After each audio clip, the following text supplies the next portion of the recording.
música se chama O ABC do Preguiçoso. É da obra de Xangai, é de domínio público, mas o Xangai que canta. É o diálogo da esposa tentando fazer o marido trabalhar, mas ele não quer.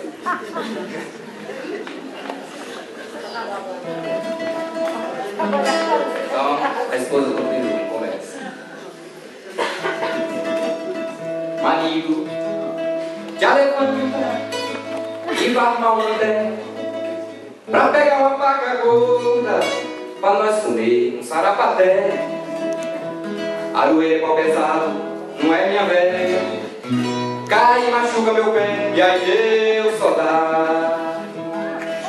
Então se marido se levanta e vai na casa da tua avó buscar a espingarda dela pra você caçar um mocó. É que no bandido tem cobra brava, não é minha velha, me morre e fica pior, e aí Deus só dá. Então se marido se levanta e vai caçar uma siriema, nós come a carne dela e faz uma vassoura das penas. Aí quem me dera tá agora não é minha velha, nos braços de uma roxa morena, e aí Deus só dá. Sujeito se levanta e vai na venda do vendeirão comprar uma carne gorda pra nós comer o pirão.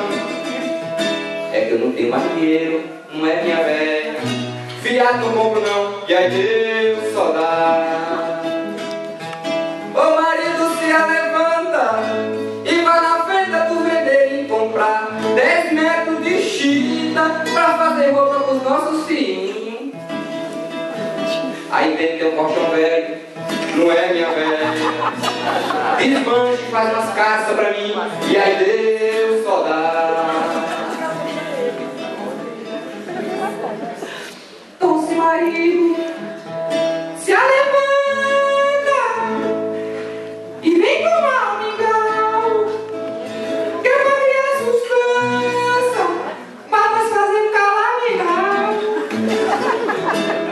Brincadeira de manhã cedo, não é minha velha, arrisca quebrar o pau, e aí Deus só dá.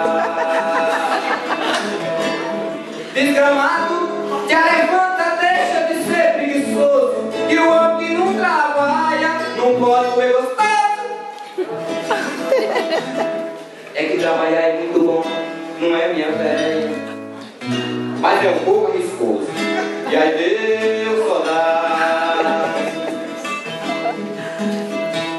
Marido teu desgramado, tu vai te morrer, cachorro vai te latir e urubu vai te comer. Se eu soubesse disso tudo, não é minha velha, eu me casava com você, e aí Deus só dá.